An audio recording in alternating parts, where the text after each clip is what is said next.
অন্যদিকে মুখ ঘুরে রাখছিস কেন? কথা বলবি না আমার সাথে? দেখি। আরে বাবা, এত রাগ!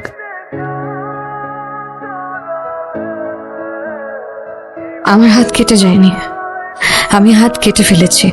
তুমি তো আমাকে সহ্য করতে পারো না, তাই মরে যেতে চেয়েছিলাম। তো বেঁচে যেহেতু গিয়েছি, আমি আর কখনো তোমার সামনে আসবো না। কাজলের জন্য অস্থির হয়ে আছিস? না। শোন শুভ্র, কাজল ইচ্ছে করে পরীক্ষায় ফেল করেছে, কারণ পরীক্ষায় পাশ করলে তোকে ছেড়ে কাজলকে অস্ট্রেলিয়া চলে যেতে হতো। আর দ্বিতীয়, কাজল ইচ্ছে করে ওর হাত কেটে ফেলেছে, তোর উপর রাগ করে কেটেছে। কাজল তোকে খুব ভালোবাসে, এই যে তোর জন্য ইচ্ছে করে পরীক্ষায় ফেল করলো, নিজের হাত নিজেই কেটে ফেললো, এমন খাঁটি ভালোবাসা তুই আর কোথায় পাবি? কাজল করে? কাজল আপু তো রুমে দরজা বন্ধ করে বসে আছে। 2 মিনিটের মধ্যে ছাদে আসবে, 1 সেকেন্ডও যাতে দেরি না হয়। এই পাগলামের মানে কি কাজল? এত জেদ কেন তোর?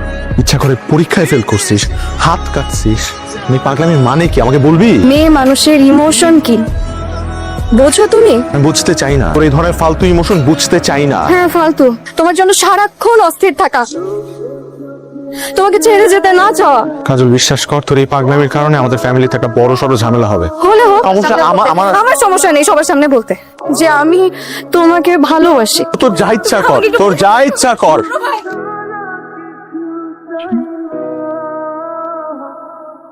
আমার ধারণাই সত্যি হলো। আমার মনে হয় তোর কোথাও কোনো ভুল হচ্ছে। তুমি আর এর মাঝে একটা কথাও বলবে না, খবরদার। ভবিষ্যতে বেয়াদবি করছো কেন? কাজল যে আমার ছেলে মাথাটা খাচ্ছে আর আমি চুপ করে থাকবো? এই মেয়ে নিজের হাত কেটেছে সবই আমার শুভ্রর মাথা নষ্ট করতে। লাবণ্য, তোর মেয়েটা করলো কিভাবে? তোরা এই বাড়িতে থাকছিস, খাচ্ছিস, কোনো কিছুতে কোনোদিন কোনো কমতি রাখিনি, তারপরেও কি করে ভাবি এটা আমারও বাড়ি। শুভ্র, এদিকে আয়। কাজল, তোমার ছোট মামি যা বলছে সেটা কি সত্যি? কথা বলছিস না কেন? হ্যাঁ, কি? আমি শুভ্র ভাইকে ভালোবাসি মা। কথাটা শুনেছেন আপনি? শুভ্র, তুমি বলো। আমি কি বলবো বলো চাচা? যেটা সত্যি সেটা বলবে। শুভ্র ভাইয়ের কোনো দোষ নেই। এই মেয়ে যদি এর পরেও এই বাড়িতে থাকে, আমি এই বাড়িতে থাকবো না। না ভাবে, কাজলের বাবা মারা গেছে মানে তো এই নয় যে কাজলের কোনো বাড়ি নেই। কাজলের বাড়িও আছে, রক্তের সম্পর্কের মানুষও আছে। আর তোমরা আজ আমাদেরকে থাকা খাওয়ার খোটা দিলে, আমরা মা মেয়ে এই বাড়িতে আর থাকছি না। আয় তুই।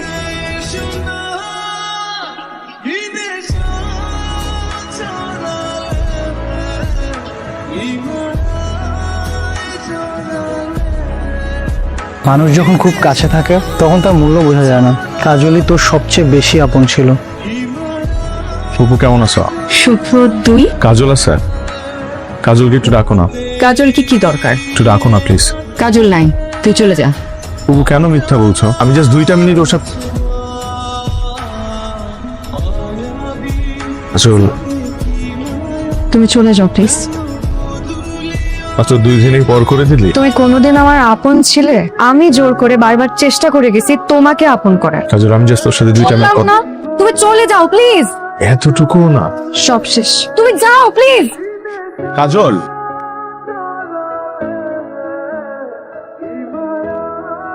কাজল আপু গোল্ডেন প্লাস পেয়েছে। এখন তো ভালো রেজাল্ট করবেই, ইচ্ছে করে ফেল করে তার কোনো লাভ হয় নাই, তাই না? কাজলকে নিয়ে কথা না বললে নয়। আই শুভ্র, কাজল তো ফাটায় দিছে। মানে ও ইউনিভার্সিটি অফ মেলবোর্নে ফুল স্কলারশিপ পাইছে।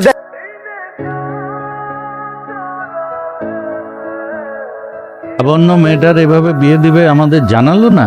জানাবে বলো। আমরা ওর সাথে কি করেছি ভুলে গেছো?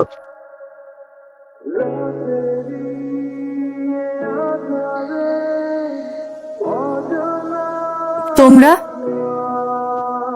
আমাকে তুমি মাফ করে দেবো? কি বলছো ভাবে? তুমি তো বড়, তুমি মাফ চাইবে কেন? কাজলটা তো বিয়ে করে ফেলেছে, না হলে আমি ওকে তোর কাছ থেকে নিয়ে যেতাম। আমার মেয়েটা অনেক কষ্ট নিয়ে অস্ট্রেলিয়া গিয়েছে। অস্ট্রেলিয়ায় ওর এক বেস্ট ফ্রেন্ড আছে, ওকে বিয়ে করে ও আমাকে সারপ্রাইজ দিয়েছে। তুই কি আসবি না বাবা? 5টা বছর তুই ওইখানেই থেকে গেলি, একবারের জন্য তুই আসলি না। কিসের এত অভিমান তোর? মা রাখছি, কথা বলতে ভালো লাগছে না। অতটুকু অভিমান জমলে একজন মানুষ এভাবে আড়ালে চলে যায়। আরে ভাইয়া তুমি আসছো? মা বাবা তাড়াতাড়ি আসো, ভাইয়া আসছে।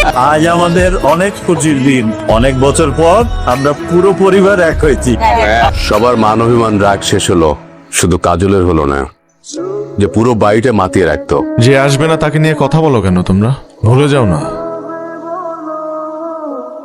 কাজল আপু তুমি? কাজল আপু কেমন আছো তুমি? আমি ভালো আছি, তোদের কি খবর? আমি জানতাম কাজল আসবে, ওকে এমন হুমকি দিয়েছো না এসে পারবেই না। তোর হাজবেন্ডকে নিয়ে আসতি। না মামা, ভাইয়া আসু।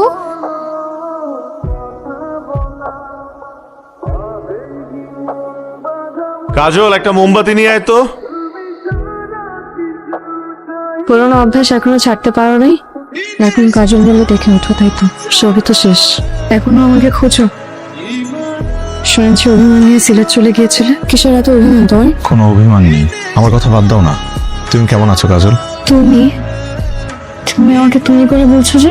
তোমার তো অনেক পরিবর্তন হয়েছে, তাই আগের মতো তুই করে বলতে খুব দ্বিধা হচ্ছে। সবচেয়ে ভালো হতো যদি তোমাকে আপনি করে বলতে পারতাম। বিয়ে করো নাই কেন এখনো? অপেক্ষায় ছিলাম একজনের। তোমার সেই প্রীতির? না, তোমার।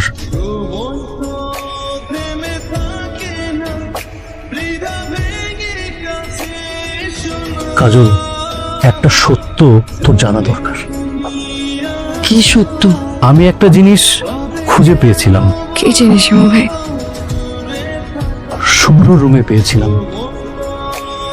কেন জানি মনে হচ্ছে তুই বিয়ে করিস না।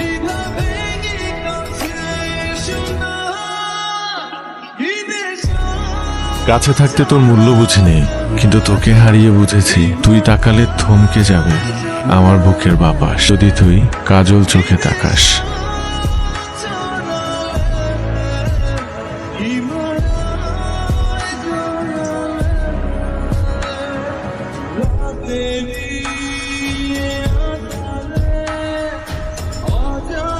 কাজল ছাড়ো, সবাই তাকিয়ে আছে। আরে কি মুশকিল, ছাড়ো না। আমি চাই সবাই দেখুক, আমি তোমাকে আজকে ছাড়বো না। আরে সবাই দেখছে তো। দেখুক। কি আশ্চর্য, তুমি একটা ম্যারিড মেয়ে হয়ে এভাবে নির্লজ্জের মতো। কিসের ম্যারিড? আমি শিওর ও বিয়েই করেনি। মানে হিমু ভাই যা বলছে তা কি সত্যি? তুই বিয়ে করিসনি? তুই তো আমাকে বলেছিলি। তোমার যন্ত্রণা থেকে বাঁচার জন্য মা, নিরিবিলি যাতে একটু শান্তিতে থাকতে পারি। বিয়ে করিনি আমি।